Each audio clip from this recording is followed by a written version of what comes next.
RAPBN 2026 jadi sorotan. Menteri Keuangan Purbaya memberi beberapa pernyataan penting soal perubahan anggaran, peluang pertumbuhan ekonomi, hingga wacana penempatan dana 200 triliun rupiah ke perbankan. Pertanyaannya, apa dampaknya buat ekonomi Indonesia? Yuk, kita bahas. 1. Menkeu Purbaya, perubahan anggaran RAPBN 2026 mungkin terjadi tanda tanya seru 2. Pak, tadi apa hasil pertemuan dengan Pak Presiden? Apa saja yang dilaporin? Kita melaporkan hasil proses diskusi dengan anggaran dengan DPR, itu aja. Tapi ini kan masih diputuskan di DPR, jadi angka-angka masih didiskusikan, jadi belum putus. Tapi kita laporan progresnya seperti apa. Tapi tadi yang dilaporin kan soal anggarannya, perubahannya atau Soal perubahan anggaran yang mungkin terjadi, tapi saya belum bisa bicarakan karena masih didiskusikan dengan DPR. tapi itu baru anggaran Kemenkeu aja, bukan sampai keseluruhan. Dengan Presiden tadi, Nah, itu yang ke Presiden anggaran Kemenkeu aja atau APBN keseluruhan? APBN keseluruhan.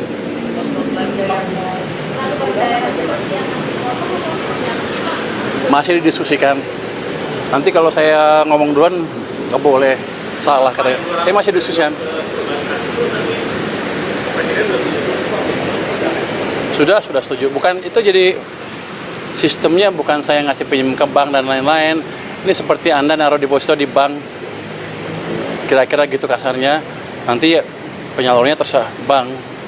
Tapi kalau saya pemakai ya saya ambil. Tapi nanti diupayakan nanti penyalurannya ke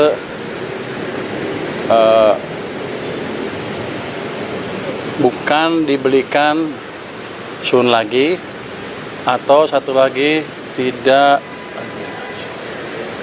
saya lupa, sun, dan kita minta ke BI tidak diserap uangnya. Jadi uangnya betul-betul ada sistem perekonomian sehingga ekonominya bisa jalan. Itu supaya bank lebih banyak menyalurin kredit ke masyarakat atau ke perusahaan dan industri. Tujuannya supaya bank punya duit banyak cash tiba-tiba dan dia nggak bisa naruh di tempat lain selain dikreditkan. Jadi kita memaksa market mekanisme berjalan. Ya, inflasi terjadi kalau pertumbuhannya di atas laju pertumbuhan potensial. Kita 6,5 atau lebih. Kita masih jauh dari inflasi. Jadi kalau saya injek stimulus ke perekonomian, harusnya kalau ekonominya masih di bawah di 5%, masih jauh dari inflasi. Itu yang disebut demand pull inflation, dan itu masih jauh dari situ kita. Sejak krisis kan kita nggak pernah tumbuh 6,5%. Jadi ruang kita untuk tumbuh lebih cepat, terbuka lebar, tanpa memancing inflasi. Pak, ini kan tadi ngobrol anggaran APBN secara keseluruhan ya Pak. Ini kan banyak badan-badan menteri baru dibentuk juga Pak. Kayak kemarin Badan Otorita Tanggul Laut, terus ada yang di bawah Wamendikti juga itu. Bagaimana Pak melihatnya Pak? Ini apakah itu tambahan besar gitu Pak untuk? Enggak, saya pikir udah diakomodasi dalam anggaran anggaran yang sudah ada, tambahannya nggak terlalu besar. Tapi bukan itu yang jadi concern utama kita. Yang concern utama tadi adalah yang ditanya oleh Mbak itu, apakah ada dana tambahan ke daerah atau tidak? Kalau ada berapa? Itu yang sedang kita hitung. Wah, bocor ya dia? Belum tahu, masih kita diskusikan dengan DPR. Ya,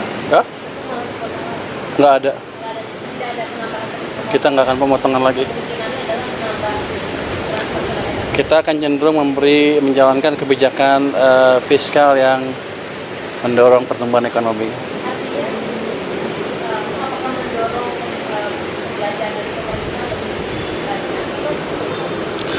Bisa dua-duanya, bisa itu, dan yang penting adalah penyerapan anggarannya lebih baik dan manajemen cash-nya lebih baik sehingga tidak mengganggu kondisi likuiditas di sistem keuangan kita. Oke. Pak, satu lagi. Ada usulan dari buruh Pak untuk menaikkan Dari saya buruh, batas PTKP Pak, mungkin direformasi pajak. Batas PTKP katanya sudah terlalu lama tidak naik dan sekarang sedangkan inflasi terus naik. Mungkin ada komentar soal ini nggak sih Pak? kami belum membicarakan masalah itu, tapi jelas kalau ada masukan ke tim saya di Kemenkeu mungkin sedang didiskusikan. Tapi kan saya baru, belum semua laporan masuk ke saya. Nanti saya lihat seperti apa. Tapi akan ada atensi untuk itu. Belum tahu, nanti saya lihat. Oke. Arahan Presiden transfer daerah, ya sebaiknya kita akan diskusikan dengan parlemen dulu seperti apa jadinya. Itu jadinya. Makasih semuanya. Masih akan didiskusikan dengan parlemen. dengan DPR. Makasih semuanya ya. Kasih Pak.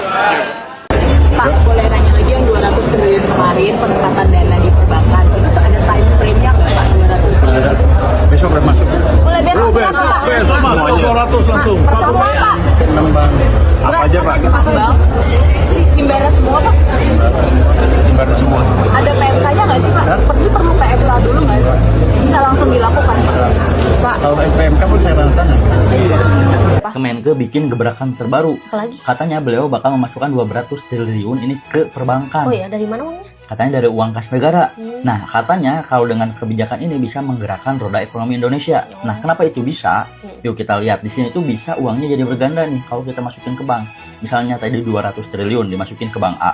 Nah, bank A ini wajib menyimpan 10%. Jadi 20 triliun di bank A, sisanya ini boleh dipinjamkan. Nah, orang yang pinjamkan pasti dong uangnya bakal disimpan di bank juga. Misalnya disimpan di bank B.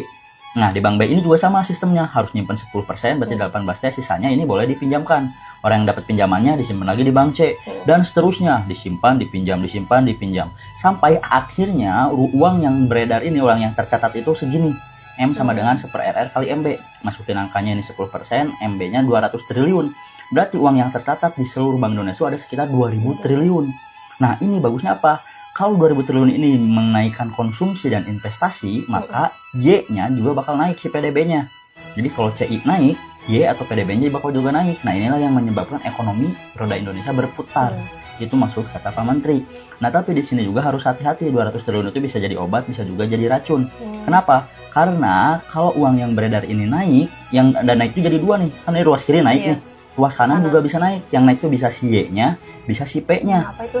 Nah, kalau Y-nya ini bagus, ini yang kita inginkan, PDB-nya yang naik, ekonomi tumbuh. Tapi kalau P-nya yang naik, ini yang bahaya. Artinya harga barang jadi naik, dan ternyata jadilah inflasi.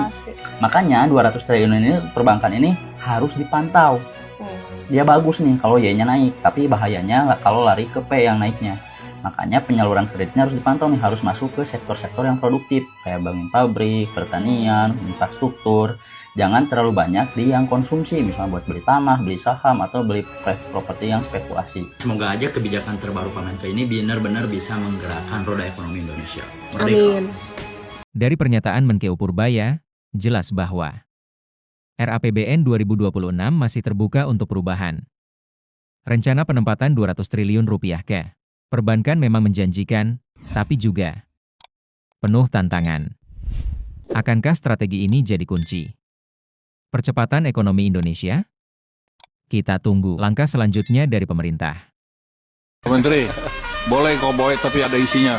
Siap. Terima kasih Pak. IHSG dibuka menguat pada Rabu pagi ini ke level 7.000.